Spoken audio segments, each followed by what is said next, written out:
Shalom, selamat datang di Grace Case, tempat kita bertumbuh bersama dalam pengenalan akan kasih karunia Tuhan bersama saya, Yudi.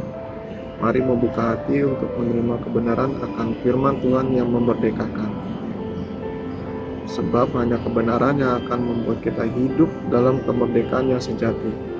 Hari ini kita memasuki episode kelima dari seri kedua, Identitas di dalam Kristus. Di episode sebelumnya kita belajar bahwa kita dikuduskan karena karya Kristus. Hari ini kita akan melihat satu identitas yang luar biasa. Kita bukan hanya anak-anak Allah, tetapi juga ahli waris bersama Kristus. Ketika seseorang mendengar kata warisan, biasanya yang terlintas adalah rumah, tanah, uang, atau harta benda. Namun Alkitab berbicara tentang warisan yang jauh lebih besar.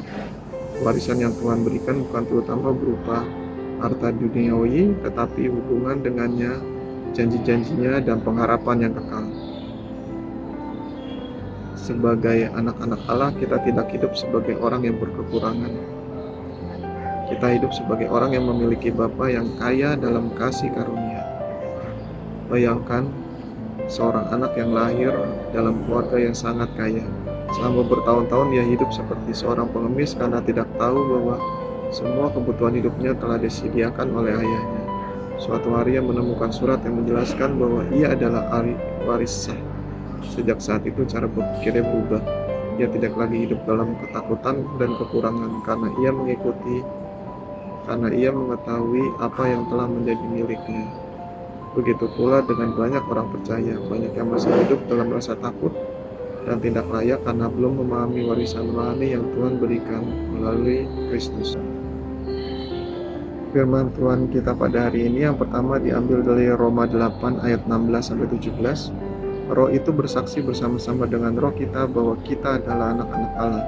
Dan jika kita adalah anak, maka kita juga adalah ahli waris. Maksudnya, orang-orang yang berhak menerima janji-janji Allah yang akan menerimanya bersama-sama dengan Kristus.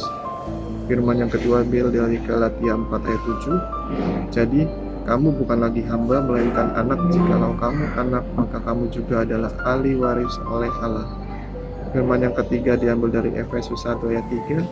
Terpujilah Allah dan Bapa Tuhan kita, Yesus Kristus, yang dalam Kristus telah mengaruniakan kepada kita segala berkat rohani di dalam surga.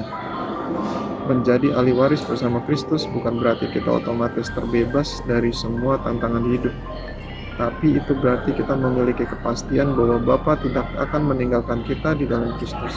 Dalam Kristus kita menerima pengampunan, kita menerima damai sejahtera, kita menerima Roh Kudus, kita menerima hak untuk datang kepada Bapa dengan penuh keberanian, dan kita memiliki pengharapan akan kehidupan kekal. Semua itu adalah bagian dari warisan yang telah Tuhan sediakan. Warisan ini tidak kita peroleh karena jasa kita, tetapi karena kasih karunia. Karena itu kita tidak perlu hidup dengan mentalitas kekurangan. Kita dapat hidup dengan keyakinan bahwa Bapa akan memelihara dan mencukupi setiap kebutuhan kita menurut kehendak-Nya. Untuk pengaplikasiannya saat menghadapi masalah, jangan hanya melihat keadaanmu, ingatlah siapa Bapamu. Ingatlah bahwa engkau adalah anak Allah dan ahli waris bersama Kristus. Datanglah kepada Bapa dengan penuh keyakinan, percayalah bahwa Dia sanggup memimpin, memelihara, dan memberikan hikmat untuk setiap langkah hidupmu. Grace Nugget episode ini, sebagai anak Allah, aku tidak hidup sebagai pengemis rohani. Aku hidup sebagai ahli waris bersama Kristus, yang percaya kepada pemeliharaan dan janji-janji Bapa.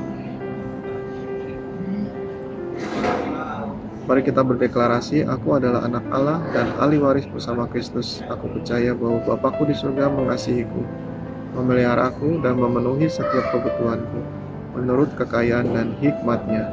Aku memilih hidup dengan iman, bukan dengan rasa takut, karena warisanku ada di dalam Kristus Yesus. Amin. Di episode ke-6 kita akan menutup seri kedua dengan tema Hidup sesuai identitas baru. Bagaimana cara menjalani kehidupan sehari-hari sesuai dengan identitas yang telah Tuhan berikan. Bagaimana identitas baru mengubah cara kita berpikir, berbicara, dan bertindak. Jangan lewatkan episode penutup seri kedua ini. Terima kasih sudah mendengarkan Grace Case.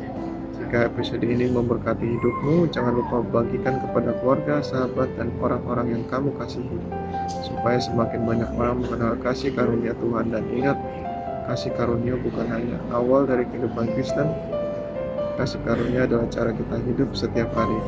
Saya Yudi, pamit undur diri. Sampai jumpa di episode ke-6 seri kedua. Tetap hidup dalam kasih karunia, tetap berjalan dalam iman, dan Tuhan Yesus memberkati.